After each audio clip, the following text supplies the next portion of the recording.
Queridos irmãos, a paz do Senhor Jesus Cristo, pela graça e bondade do Senhor, estamos dando continuidade à nossa série de estudos, dificuldades bíblicas.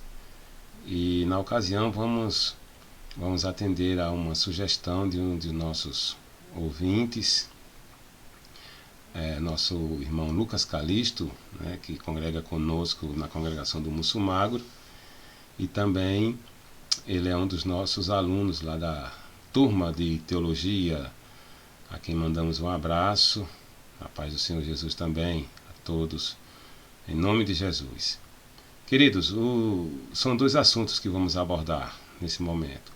Primeiro é sobre o acesso de Satanás aos céus, como aparece lá em Jó, no livro de Jó. Satanás aparece junto com os anjos do Senhor, a fim de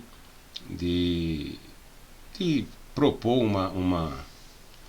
uma possível disputa com Deus acerca de Jó, para tentar provar que Jó blasfemava do Senhor. E também outro assunto é sobre a expressão filhos de Deus. Quem são esses filhos de Deus que aparecem nos textos, em pelo menos 3 ocasiões lá no livro de Jó, tá certo? Então, peço a ajuda dos irmãos em oração, porque nós, como sempre gosto de frisar, é que nós não estamos não temos a intenção de querermos fechar o assunto, mas de trazer uma possibilidade de discussão, de ampliar a análise acerca dos assuntos, tá certo? E deixar os irmãos à vontade para as suas sugestões, críticas, tá? Então, vamos acompanhar a leitura de alguns textos bíblicos, tá? Primeiro vamos falar sobre a expressão filhos de Deus, a quem se refere estes filhos de Deus, tá certo? Então, primeiro nós vamos entender que a expressão filhos de Deus, ela aparece como que se referindo a pelo menos 4 classes ou 4 categorias ou 4 tipos de pessoas, tá certo? Nós vemos filhos de Deus como uma referência a Jesus Cristo, também falando de Israel, da igreja e por fim dos anjos, ok? Primeiramente vamos falar de filho de Deus, falando a respeito de Jesus Cristo. Nesse sentido, a expressão filho de Deus tem um caráter de geração, ou seja, Jesus é filho de Deus por geração. Geração é diferente, teologicamente falando, de criação, tá certo? Nós somos filhos de Deus também em certo sentido, por criação, Fomos criados por Deus. Já Jesus é filho de Deus não por criação, mas por geração, Geração implica nesse sentido possuir a mesma natureza de Deus, a mesma essência de Deus, tá? Ou seja, tal qual um filho na experiência humana, um filho ele traz em si a natureza humana de seu pai, assim Cristo, por ser filho de Deus, ele também possui a mesma natureza, a mesma essência de Deus, tá? Então Jesus ele é filho de Deus, como uma referência à sua natureza divina, Às vezes ele é chamado de filho do homem, falando da sua natureza humana, porque Jesus tinha 2 naturezas, uma natureza humana e outra divina. E ele é filho de Deus por geração, ele foi gerado de Deus, tá? Lembrando, não confundir geração com criação, tá? Não confundir geração com criação. Por isso que há essa relação entre Deus Pai e Jesus Cristo. Deus Pai, Deus Filho. Pai que gera filho, tá? Gerou pelo fato de Deus ser incriado, pelo fato de Deus ser eterno, não ter princípio nem fim. Jesus também, por ele ter a mesma essência de Deus, ele também não tem princípio e também não tem fim, tá?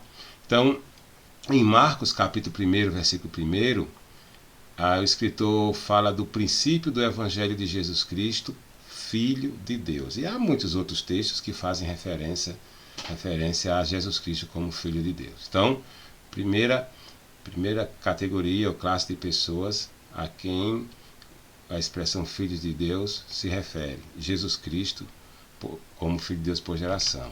Também temos nas Escrituras Israel como sendo filhos de Deus. Nesse caso, muitos autores concordam, ou a grande maioria dos autores concordam que Israel é filho de Deus também por eleição, tá? Êxodo 4:22, Deus declara, o Senhor declara que Israel é seu filho. Tá? Em Isaías capítulo 44, versículos 1 e 2, o profeta fala de Deus escolhendo Israel, elegendo Israel. Tá? Então nós podemos dizer que Israel é filho de Deus também por eleição, no aspecto da eleição divina, porque Deus escolhe e elege Israel para um propósito. Que propósito era esse? Propósito de, por meio de Israel, Deus se fazer conhecido, Deus salvar a humanidade. Tá? Nesse sentido, Israel falha com esse papel, como todos nós sabemos, e a igreja que vai assumir essa responsabilidade. Tá bom? Então, Israel foi eleito por Deus, ele é filho de Deus no que diz respeito à eleição divina.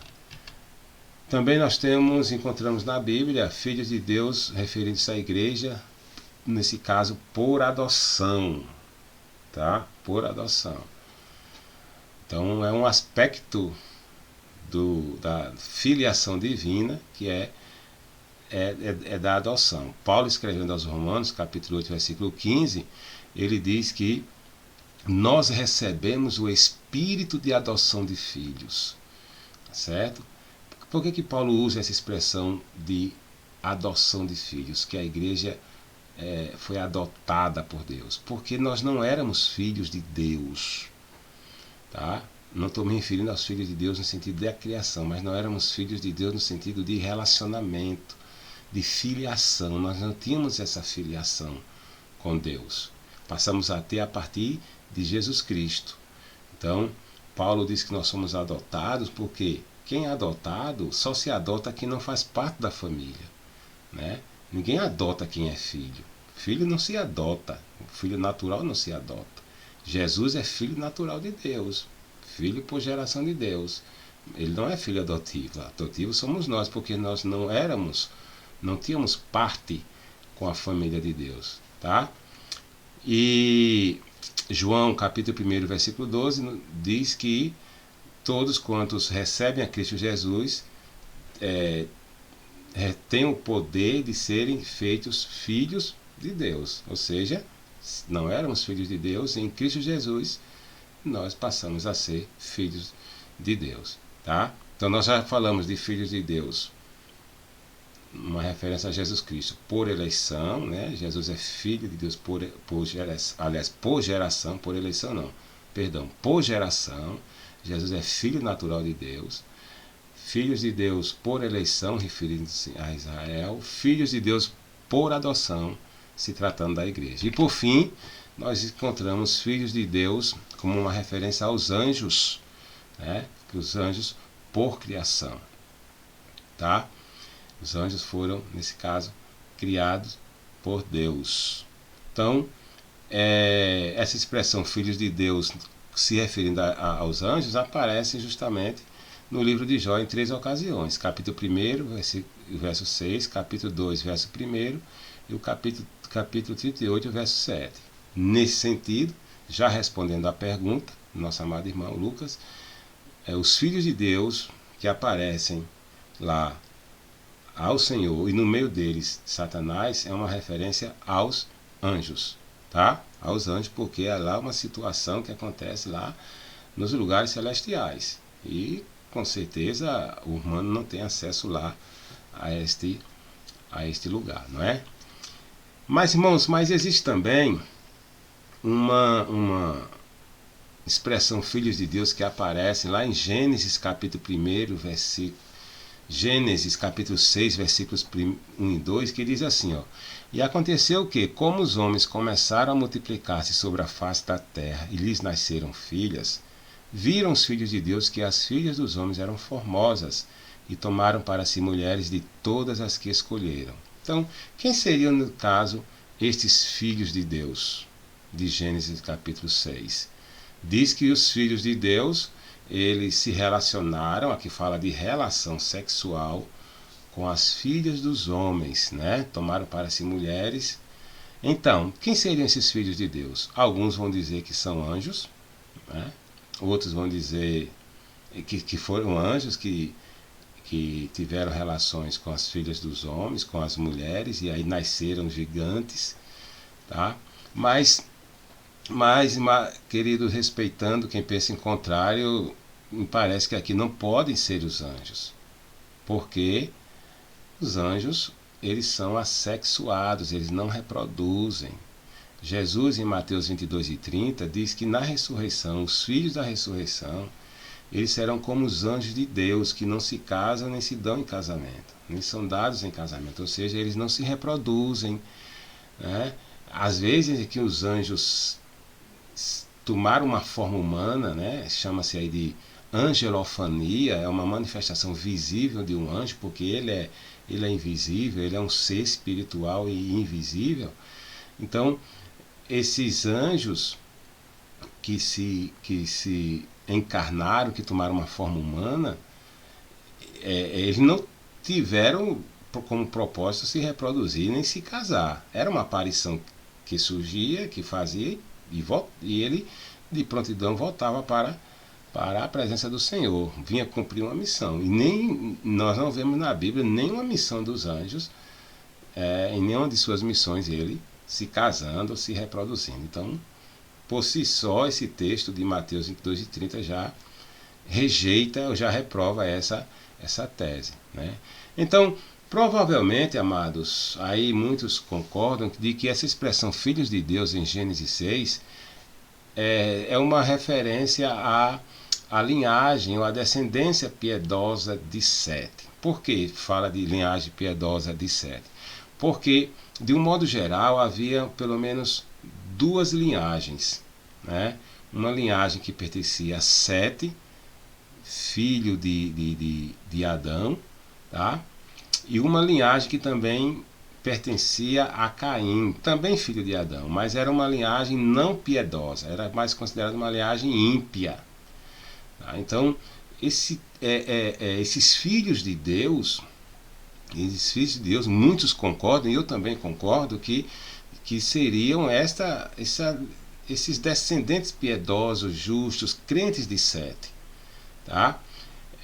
E que eles entraram ou se casaram com as filhas dos homens, ou seja, uma referência justamente às mulheres descendentes de Caim, entende? Então, nós vemos aqui que os descendentes de Sete uniram-se às filhas dos homens, tornando um pecado contra o Senhor. Por isso Deus resolve punir aquela geração. Então Deus vai punir aquela geração. Se fossem anjos, Deus puniria os anjos, não é verdade?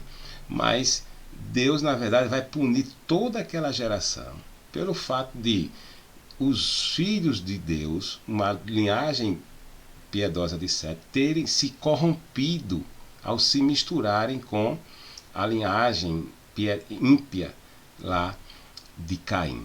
Isso, irmão, nós sabemos por toda a Escritura que Deus não se agrada quando o seu povo ele se relaciona com o povo que não é de Deus. Tá? Deus não se agrada dessa união do justo e do ímpio, do crente e do descrente. Né? E como consequência dessa união dos filhos de Deus com as filhas dos homens, ou seja, dos descendentes de Sete com os descendentes ímpios de Caim, é que houve um juízo.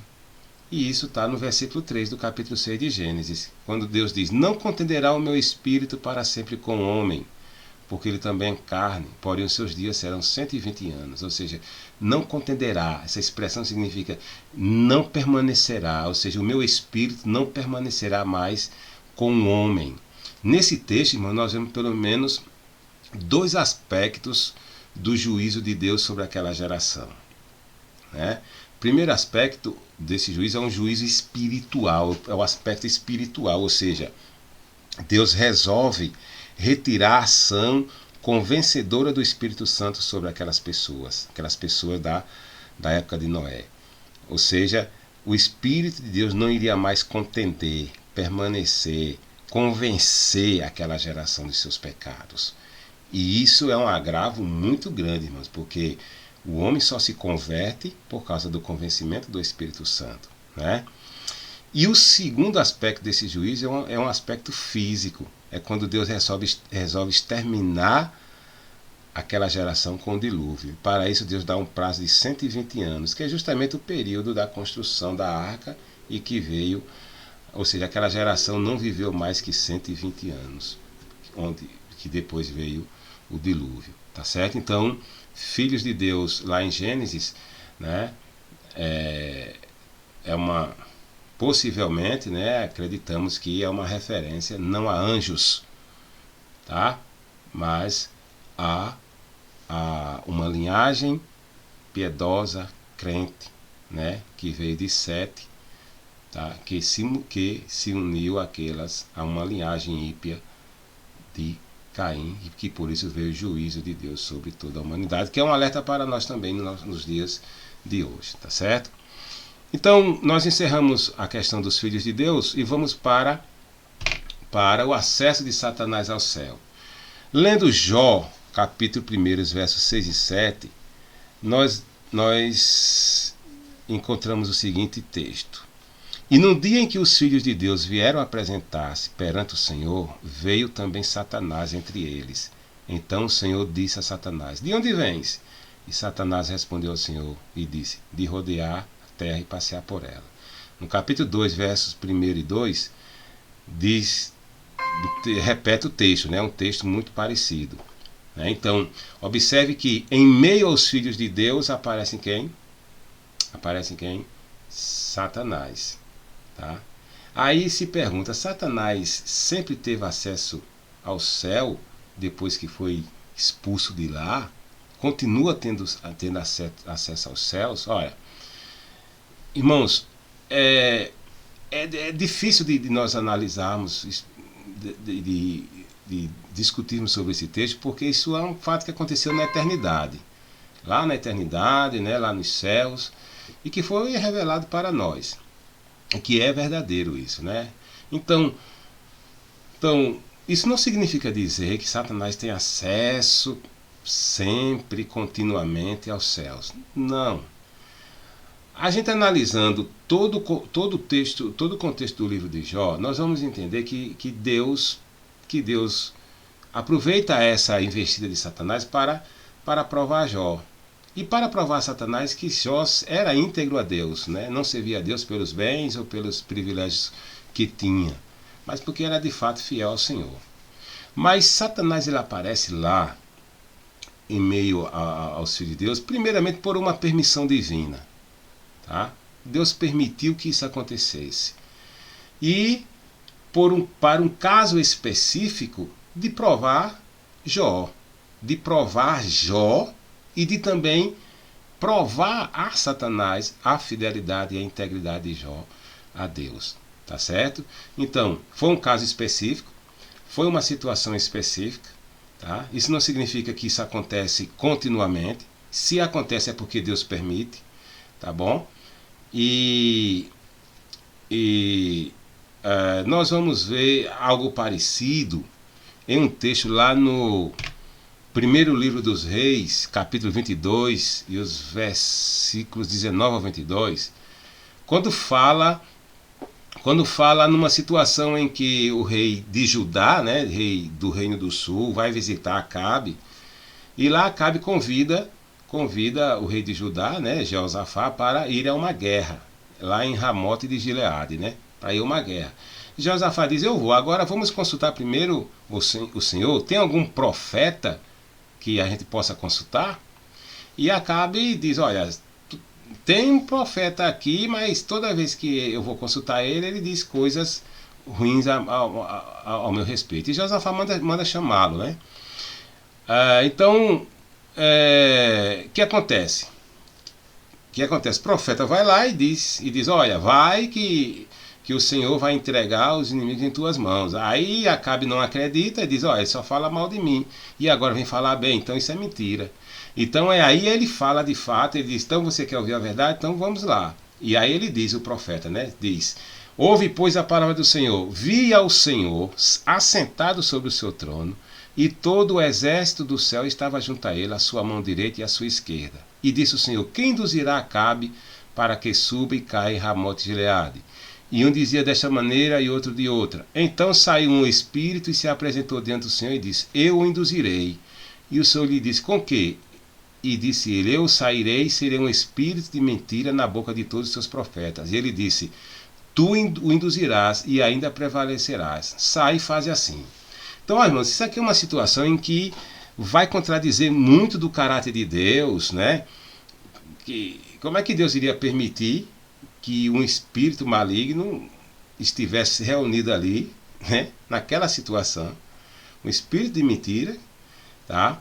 E que o próprio Deus mandasse ele ir fazer, né? Isso iria contradizer todo o caráter de Deus, toda a sua palavra. Então, isso aqui também é na mesma situação de Satanás lá no livro de Jó.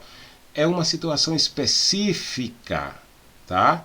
Uma situação específica, uma situação em que aconteceu. Isso não significa dizer que isso seja uma doutrina, que isso seja uma verdade. O que é que isso está querendo dizer para nós? Está querendo dizer que Deus permite que aquele espírito maligno faça uma obra, né? Uma obra a qual fazia parte do projeto de Deus. Ou seja, aquele espírito maligno se torna um instrumento de Deus para punir Acabe. Tá certo? Então isso não significa que Deus foi quem induziu ao mal, que Deus foi o autor do mal aqui nesse sentido. Tá bom? Então, são situações, irmãos, são situações específicas, ímpar, e que não se pode tomá-la como uma doutrina, como um ensinamento. Tá certo? Dizer que sempre há uma reunião e que uma reunião em que os anjos se apresentam diante de Deus, vai lá Satanás, vai lá um espírito maligno, um espírito de mentira, e não, de forma nenhuma. Então eu trouxe uma analogia desse texto para mostrar que da mesma forma que aconteceu lá no livro de Jó, o acesso de Satanás ao céu aconteceu ali por um propósito de Deus, uma permissão divina, né, para que o propósito dele fosse cumprido. A mesma coisa que aconteceu lá com Acabe, tá certo? Um espírito maligno foi na boca dos profetas e os profetas realmente disseram mentira para Acabe, que era o que Acabe queria ouvir na verdade, tá certo? Então concluindo, Satanás tem acesso aos céus, se Deus permitir, sim, mas não, o que aconteceu lá em Jó não significa que as portas estão abertas para ele. O céu pertence a Deus, é lugar de Deus, dos seus anjos, e vai ser a morada também da igreja, certo? O que nós temos que nos preocupar não é com o fato em si, com o cenário criado em si, mas com a mensagem, com o ensinamento que tiramos de tudo isso aí, né? Que ensinamento nós tiramos, que aprendizagem nós tiramos desse cenário de Satanás em meio aos anjos de Deus lá no céu para acusar Jó? É que Deus permite que o mal aconteça na vida do seu servo, que tem um limite, que Satanás pode ser um instrumento na mão de Deus para um propósito divino, né? Que Deus estabelece limite nas ações de Satanás sobre o povo de Deus, que Satanás só toca no povo de Deus se Deus permitir. Entende? Então, esses e outros ensinamentos, outras lições podemos tirar disso aí, certo? Mas, volto a dizer, não podemos transformar isso aí em uma doutrina. Tiramos lições, mas não como uma doutrina, né, para nossas vidas. Então, meus queridos, essa de fato são a compreensão que temos, né, desses dois assuntos, né, dos filhos de Deus, né? Vimos que os filhos de Deus aparecem na Bíblia se referindo a tipos de pessoas, 4 classes de pessoas, né? A Jesus Cristo, a Israel, a igreja e aos anjos, e que os filhos de Deus que aparecem lá em Jó é uma referência aos anjos, tá certo? Os filhos de Deus que aparecem lá em Gênesis capítulo 6 não podem ser os anjos, como já dissemos o porquê, mas que muito provavelmente trata ou fala da geração dos filhos, da linhagem dos filhos lá de Sete, né, que é considerada uma linhagem ímpia, piedosa. Dessa linhagem de Sete vem aparecer quem? Noé, Abraão, né, Enoque e tantos outros homens de Deus. Que essa linhagem, essa geração juntou-se, uniu-se, né, as filhas descendentes lá de Caim, que por isso que veio o juízo de Deus sobre aquela humanidade, né, culminando no dilúvio. E vimos também que o acesso de Satanás ao céu aquele acesso lá não significa um acesso contínuo, ou seja, as portas estão abertas para ele continuamente. De forma nenhuma. Foi expulso da ideia de quê? De não voltar mais. Agora, acontece aquela situação porque Deus permite. Deus é soberano, né? Tudo que ele faz é justo e é nisso que nós devemos confiar. Ok, meus queridos? Então que Deus abençoe a todos, né? E agradeço a oportunidade mais uma vez em nome de Jesus Cristo.